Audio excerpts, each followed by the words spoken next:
Shalom, shalom, queridos, graça e paz, amém? Aqui é o apóstolo Nizar Temani, presidente da MADEI, Ministério de Avivamento, aleluia. E nós vamos hoje para a segunda aula. Essas aulas, queridos, elas têm o objetivo, o propósito de permanecerem abertas, amém? No canal no YouTube, para que nós possamos vir a interagir, avançarmos juntos, aleluia. Lembrando também que nós temos uma mentoria, né, um canal fechado, e que no final desse vídeo a gente vai estar passando contato, amém? Para que filhos e filhas do Senhor sejam destravados e ativados no poder do Espírito Santo e ensinados a fluírem nos mesmos sinais, amém? Que nós temos operado e que os apóstolos fluíam na palavra, amém?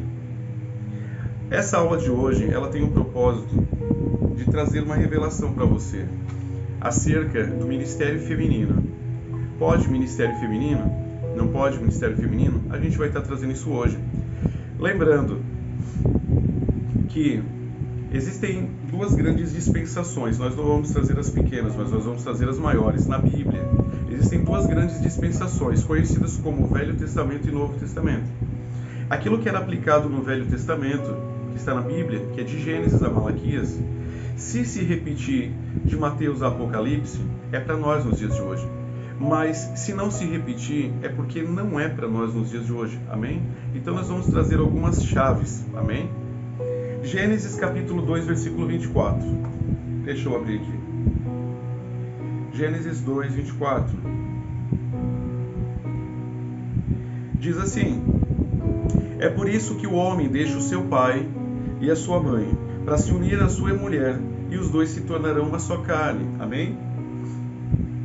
Agora vamos ver Jesus, o Senhor Jesus, no Evangelho de Marcos, João Marcos, né? Que foi escrito como evangelista Marcos, para não ser confundido com o outro João, capítulo 10, versículo 8. Jesus diz: E os dois se tornam uma só pessoa, assim já não sendo duas pessoas, mas uma só pessoa. Por quê? Porque em espírito ficam conectadas, amém? Vai pegando, vai pegando. Se mulher não pudesse exercer ministério, por que Deus levantou uma mulher chamada Débora, né, para libertar, para livrar o povo de Israel, como está escrito lá em Juízes, no capítulo 4. A Bíblia nos diz que ela foi juíza, profetisa e chefe política, amém? Num tempo onde mulher não tinha autoridade, não tinha vez. Eu quero estar trazendo uma revelação também sobre Deus nunca vai passar por cima daquilo que Ele liberou, da palavra que foi liberada pela boca dele, amém? Romanos capítulo 13, Paulo vai nos dizer que toda autoridade é constituída por Deus. E a nação de Israel sempre teve que, por costume, não dar cargo altos para as mulheres. Mas o propósito de Deus, o coração de Deus era restabelecer, amém? A originalidade. Assim como a Bíblia diz, Paulo vai nos contar em 1 Coríntios, que assim porque meio do primeiro Adão, tudo foi destruído, tudo foi caído, por meio do segundo Adão as coisas foram restabelecidas. Então, você vai ver que o Senhor Jesus, quando Ele ressuscita, Ele aparece para uma mulher, Ele poderia ter aparecido para um homem, né? E essas coisas foram relatadas até o dia de hoje. Ah, mas isso não é suficiente, apóstolo. Amém. Então vamos continuar. Jesus, ele levanta 12 homens como apóstolos, amém? Porque em respeito, em honra ao povo de Israel, que não levantava ministério feminino, amém? Não estamos falando de Deus, estamos falando sobre a nação de Israel. Porque pela nação de Israel, até hoje, mulher, ela não pode nem entrar dentro da sinagoga. Porque nós não podemos, se nós queremos imitar alguém, nós não podemos querer imitar pela metade, nós temos que querer imitar ao todo. Então o que Jesus faz? Jesus levanta aqueles 12 apóstolos, porque a Bíblia diz, e nós confirmamos, que o homem é o cabeça da casa. E aí nós vamos para a seguinte questão. Jesus, ele vai, a Bíblia nos diz que ele se encontra com aquele homem que era perseguidor do Evangelho, que nós falamos dele na outra aula, chamado Saulo. E esse Saulo, em Filipenses capítulo 3, versículo 5, ele tinha grande orgulho de ser da tribo de Efraim, né? Hebreu de hebreus, e ele falava, circuncidado no 8º dia. E quando Jesus aparece para Ananias, ele diz assim: olha, Ananias, Esse é vaso escolhido nas minhas mãos para pregar o evangelho aos gentios. Queridos, nós começamos a ver como se cumpre o evangelho do apóstolo Paulo. O apóstolo Paulo, ele começa da seguinte forma: ele começa a fazer tudo aquilo que a lei condenava. Por exemplo, a aliança com Deus era por meio da circuncisão. Amém? A carta aos Gálatas, praticamente, o apóstolo Paulo anula a circuncisão. E nós vamos ver aqui também, aleluia, Romanos 16, versículo 1, aonde Paulo diz assim, ó: recomendo-vos, pois, Febe, nossa irmã, ao qual é serva. Lembrando que a palavra servo, no grego, de acordo com Atos capítulo 6, é diacletos. Diacletos quer dizer diácono, então quer dizer Febe era uma diaconisa. Os primeiros apóstolos não levantam diaconisa, eles levantam diáconos, Atos capítulo 6. Só que aqui Paulo está levantando diaconisa. Ó, recomendo-vos, pois, Febe, a nossa irmã, ao qual é serva na igreja, que está em Cencreia. Romanos 16, versículo 1. Aleluia. Aqui, Romanos 16, versículo 3, Paulo diz: saudai Priscila e Áquila, meus cooperadores em Cristo Jesus. Primeiro, Paulo coloca um nome de honra à frente. Ele não fala Áquila e Priscila, isso para nós não importa. Mas eu creio que, por Deus, o nome de Priscila está à frente, para que nós possamos ver que mulher pode ter ministério no corpo, na igreja de Jesus. Amém? Não estamos falando que alguém não o faz. Eu estou falando de título eclesiástico, de uma mulher poder exercer função. Amém? Saudai Priscila e Áquila, que são meus cooperadores em Cristo Jesus. Nós vemos em uma outra passagem, e nós sabemos que Timóteo era apóstolo, amém? E aonde Timóteo também era chamado de cooperador. O que é cooperador? Aquele que trabalha na obra, aquele que faz a obra. Timóteo fazia a obra, amém? E Timóteo era um apóstolo, aleluia. E aqui eles estão sendo chamados de cooperadores da obra, aleluia. Eu quero estar trazendo, né, uma passagem, Romanos 16, versículo 7. Isso aqui é polêmico. Romanos 16, versículo 7, aonde Paulo diz assim, ó: saudai. Eu vou até abrir aqui, peraí só um pouquinho, vou até abrir aqui. Atos, Romanos 16, versículo 7. Diz assim: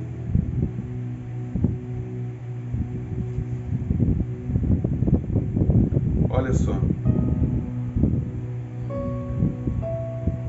Ele diz assim: saudai Andrônico e Júnias, meus parentes e meus companheiros na prisão, os quais se distinguiram entre os apóstolos e que foram antes de mim. Se distinguiram entre os apóstolos. Júnias, uma apóstola no Novo Testamento. Amém? Para nós isso daqui não é nada exorbitante, não é nada que não nos cause, né, espanto, mas é uma revelação. Amém? É uma revelação que está gravada dentro da palavra de Deus, para que todos aqueles que acham que mulher tem que ter um cargo, mulher só pode cantar, mulher só pode ter, né, título de missionária.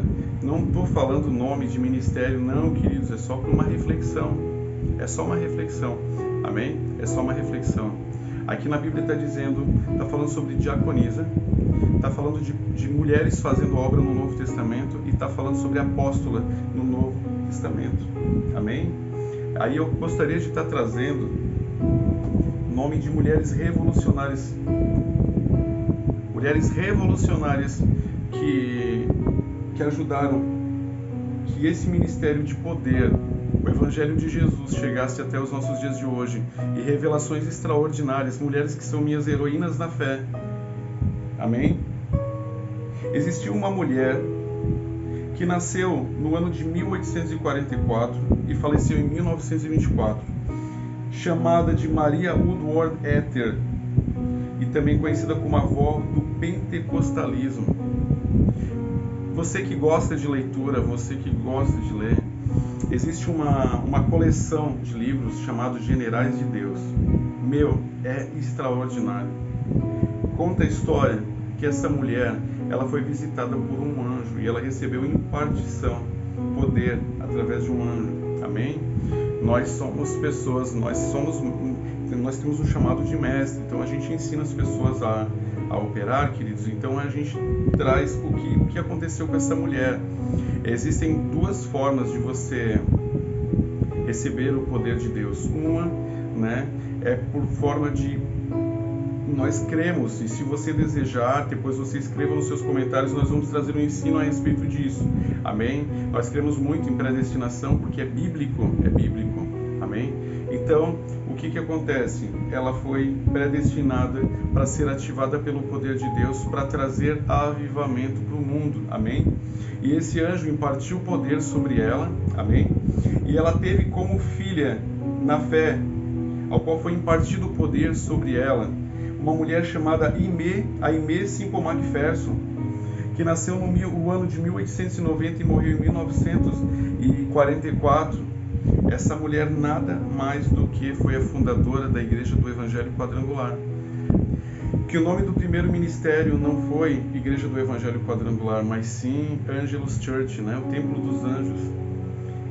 Numa época em que a mulher ela não tinha voz nos Estados Unidos. Essa mulher ela se fazia de louca. Conta os livros dela que ela tinha os obreiros dela. Ela ia no meio de uma praça e ela começava a fazer tipo palhaçada assim, em cima de um banco e rodeava as pessoas em volta dela. E aí quando ela via que juntava um monte de pessoas, ela saía correndo e chamava as pessoas para ir atrás dela. E ela entrava dentro de uma sala e mandava os obreiros fechar a porta e ela dizia assim: agora nós vamos falar de Jesus para vocês. Amém? Nos livros dos Generais de Deus, né, que eu super recomendo, esses livros aí que tem fotos onde ela alugava um estádio de futebol. E no estádio de futebol ela fazia o dia das macas, ela mandava fechar todos os hospitais em volta, na redondeza. E uma mulher sozinha, não estou falando com o esposo, não estou falando ela sozinha, ela orava por todos e todos eram curados para a glória de Deus. Pastora Aimee Semple McPherson, fundadora do Evangelho Quadrangular. E quem foi filha na fé dela? Olha só, ministério só de pastoras. Quem foi filha na fé dela? Uma mulher que nasceu em 1907, chamada Kathryn Kuhlman. Muito conhecida, Kathryn Kuhlman. Essa mulher, Kathryn Kuhlman, ela era lisonjeada pelos presidentes dos Estados Unidos. Ela ia aonde ninguém tinha coragem de ir. Existem inúmeros vídeos dela no YouTube, aonde ela era muito conhecida pela a reverência que ela tinha pelo Espírito Santo. Ela tinha um temor tremendo. Tem um hotel cassino em Las Vegas que só iam pessoas a nível Elvis Presley. Essa mulher era convidada para ir para lá. E essa mulher ficava de 1 a 2 horas só dando bem-vindo Espírito Santo, bem-vindo Espírito Santo. E ela dizia que quando o Espírito Santo vinha, tem vídeos, ela só dizia assim: o Espírito Santo está visitando agora a ala dos cadeirantes. E todos os cadeirantes começavam a levantar. Todos eram curados pelo poder de Deus. Essa mulher se diz até hoje, se você vê as fotos dela nas redes sociais, ela usava vestidos longos que arrastavam no chão, porque tamanha era a glória que descia sobre aquela mulher, que se dizia que ela flutuava. E para que as pessoas não ficassem apavoradas com medo, ela usava aqueles vestidos muito, muito, muito longos. E ela deixou um discípulo que está vivo até os nossos dias de hoje, que faz igualzinho como ela fazia. E o nome dele é Pastor Benny Hinn. Está vivo até os dias de hoje, no nosso meio, amém? E que ele faz tudo aquilo que ele aprendeu com a Kathryn Kuhlman. Então o que eu quero dizer para você é que o que nós vivemos nos dias de hoje é a promessa de Joel 2:28, aonde Deus ele nos promete através da boca do profeta Joel que nos últimos dias, nos últimos dias eu derramarei do meu espírito sobre toda a carne. Vossos filhos e vossas filhas profetizarão. Os vossos velhos terão sonhos. Presta atenção, vossos filhos e vossas filhas profetizarão. O Espírito Santo sobre toda a carne. Queridos, essa promessa se cumpriu há 2022 anos atrás, quando Jesus entregou o Espírito dele. A igreja se cumpriu. Romanos capítulo 13 diz: toda autoridade é constituída por Deus. Existem leis que são guardadas pela nação de Israel e Deus os cobra até os dias de hoje, como o sábado. É guardado por eles e é para ser guardado para eles, para que eles nunca se esqueçam, o que Deus fez por eles, pela aliança que Deus fez com Abraão. Aleluia! Mas nós nunca podemos esquecer que Jesus disse que a salvação vem pelos judeus. Amém? Mas ao mesmo tempo, Jesus, ele instituiu a igreja gentia através do apóstolo Paulo. E através do apóstolo Paulo, queridos, o ministério, ele não se limita a homens, ele não se limita a homens. Ele é um ministério masculino, ele é um ministério feminino. O importante, queridos, é que nós venhamos a manifestar o poder de Deus e o nome de Jesus venha a ser glorificado. Aleluia, aleluia. E digo mais, as mulheres são muito mais usadas do que os homens. As mulheres têm muito mais sensibilidade do que os homens. Amém? Glória a Deus. Vamos ficando por aqui. Se você não é inscrito no nosso canal, eu quero lhe pedir que você se inscreva no nosso canal. Amém? Se você quer aprender mais juntamente conosco. Se esse vídeo te edificou, você aprendeu, dá um joinha pra gente. Amém? Se você quiser aprender a fluir nos dons do Espírito Santo, ser ativado no poder de Deus e fazer parte de uma mentoria e caminhar junto, amém? Falando, conversando, né? Aprender a curar os enfermos, libertar os cativos, expulsar os demônios, ministrar batismo com o Espírito Santo e todos os outros dons, amém? O meu WhatsApp pessoal é 489845900454, amém? Deus os abençoe em nome de Jesus. E se sentir, compartilhe também. Deus abençoe. E outra coisa, escreva nos comentários qual o assunto que você gostaria que nós abrangêssemos aqui nessas aulas. Amém? E a maioria vence. E a gente grava na próxima semana em nome de Jesus. Shalom, tchau, tchau. Assalamu alaikum.